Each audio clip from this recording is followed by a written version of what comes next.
आप हैं निष्कर्ष न्यूज के साथ और मैं हूं मनोज चतुर्वेदी। देखिए, कहा जाता है कि नीतीश सरकार ईमानदारी की पर्यायवाची है, लेकिन नीतीश सरकार के जो विभाग हैं वो किस तरीके से धोखाधड़ी करते हैं, इसकी बानगी हम आपको दिखा रहे हैं। हम जहां बैठे हैं ये आरपीएस मोड़ का इलाका है और south Bihar electricity distribution corporation जो है वो किस तरीके से अपने ग्राहकों को चूना लगाता है ये हम आपको बता देते हैं। परसों का दिन 20 तारीख था और उस दिन जब इस इलाके में बिजली थी तो बिल आया था 312 रुपये का। कल दिन भर इस इलाके में बिजली कटी रही, वायर चेंज का काम हो रहा था। उस समय बिजली का बिल आया किसी के घर का 326 रुपया, जबकि सुबह के 10 बजे से लेके शाम के 5:45 बजे तक शायद बिजली कटी थी और बिजली का बिल 326 रुपया है। अब आप ये समझ सकते हैं कि स्मार्ट मीटर के साथ क्या छेड़खानी की गई है या स्मार्ट मीटर कितना सही और गलत कर रहा है। और आपको पता ही होगा कि खास करके शहरी जनता जो प्रीपेड चार्ज करती है वो परेशान है इस स्मार्ट मीटर से। संजीव हंस की कहानी आपने सुनाई है कि मर्सिडीज से लेके और बंगलों तक उनको मिले जिस स्मार्ट मीटर की कंपनी ने बिहार में स्मार्ट मीटर लगाए हैं। तो कहीं ना कहीं वसूलेगी वो कंपनी तो ग्राहकों से ही, और उसमें हिस्सेदारी जो है इंजीनियर से लेके मंत्रियों तक को जाएगी। हमारे साथ ऐसी ही एक भुक्तभोगी हैं और उनके साथ ये वाकया हुआ है और भी तमाम इस बिल्डिंग और इस मोहल्ले के लोग जो हैं उनके साथ ये वाकया हुआ है। मैडम, पहले अपना नाम बता दीजिए। मेरा नाम दीप्ति श्रीवास्तव है। दीप्ति जी, क्या घटना क्या है बताइए। कल यहाँ पर सुबह 11 बजे से 7 बजे तक लाइट नहीं था।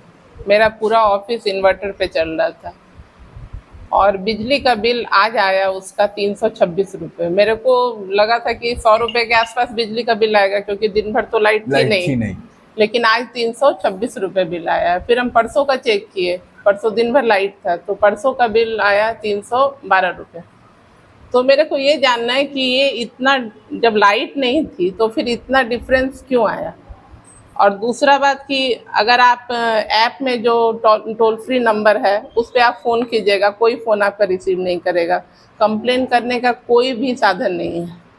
मतलब आप ये सोच रहे हैं कि कल करीब 10 घंटे बिजली नहीं थी फिर भी 326। हाँ, 300, परसों से ज्यादा आया। और परसों 24 घंटे बिजली थी तो 312 रुपया है। यानी कि कहीं ना कहीं कुछ ना कुछ तो खिचड़ी पक ही रही है बिजली विभाग और स्मार्ट मीटर के बीच की।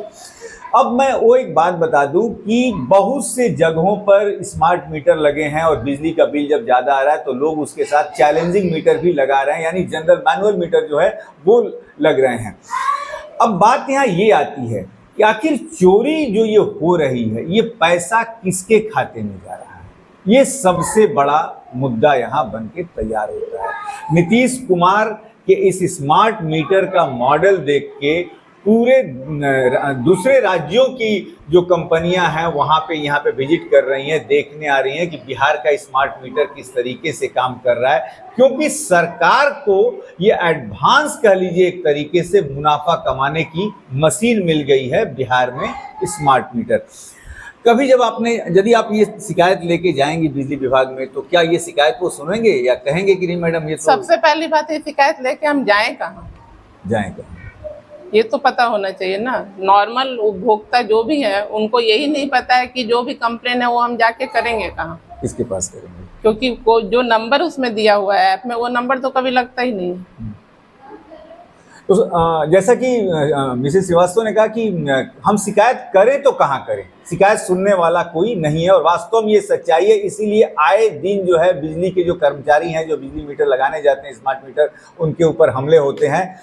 जनता जो है एक तरीके से उब चुकी है। अब जो सबसे बड़ी बात एक निकल के आती है कि बिजली मंत्री से कंप्लेन होता है, वो कहते हैं कि हम देख रहे हैं। स्मार्ट मीटर लग तो गया है, जनता को बिजली मिल रही है, पहले से ज़्यादा बिजली मिल रही है, लेकिन ये जो शिकायत है किसी का ऐप नहीं खुलता है, सुनने वाला कोई नहीं है, जैसा कि मैडम ने बताया। इस पर कार्रवाई करेगा तो कौन करेगा, ये सबसे बड़ी समस्या है। एमडी जो है बिजली विभाग के वो मिलेंगे नहीं, क्योंकि पावर डिस्ट्रीब्यूशन कंपनियां हैं, एमडी उसके मिल नहीं सकते। एग्जीक्यूटिव इंजीनियर कहेंगे ये हमारा काम नहीं है। तो ये स्मार्ट मीटर की शिकायतों को कौन सुनेगा? क्या नीतीश कुमार, जो कहते हैं कि एकदम हमारी सरकार ईमानदारी की है, वो इस बात को सुनेंगे या नहीं सुनेंगे? ये तो वक्त बताएगा। मैडम, आखिरी एक सवाल आपसे लेते हैं। जब जहां रिचार्ज खत्म हुआ वो तुरंत बिजली काट देते हैं, विदिन 2 आवर के अंदर वो बिजली काट देते हैं। लेकिन जब ये ज्यादा पैसा आपने दिया तो कभी क्या आपने सुना है या कंप्लेन आप करेंगे तो आपको आशा है कि पैसा रिटर्न आ जाएगा? नहीं, कभी नहीं। मेरा बहुत बार कट चुका है और कोई रीजन नहीं है। उसमें मैसेज करने का भी ऑप्शन है, मैसेज करने से कोई रिप्लाई नहीं आता है। एमडी को आप मेल कीजिएगा, वहां से भी कोई रिप्लाई नहीं आएगा। अब जब भी आप 1000-2000 से ज्यादा का रिचार्ज करेंगे, ऑटोमेटिक आपका बिजली बिल ज्यादा कटने लगेगा। और यानी कि आप ये कहना चाहती हैं कि नीतीश कुमार ने धोखाधड़ी का बहुत बड़ा ये कार्यक्रम चला दिया है स्मार्ट मीटर के? हाँ, बहुत बड़ा कार्यक्रम चला के रखा और इसके तक जाना होगा और ये आप लोग मीडिया के थ्रू से ही लोग जा सकते हैं। चलिए, वो हम स्क्रीनशॉट भी दिखा दे रहे हैं और कुछ और स्क्रीनशॉट दिखाने की कोशिश करेंगे कि देख लीजिए 20 तारीख की बिजली की बिल और 21 तारीख का बिजली का बिल।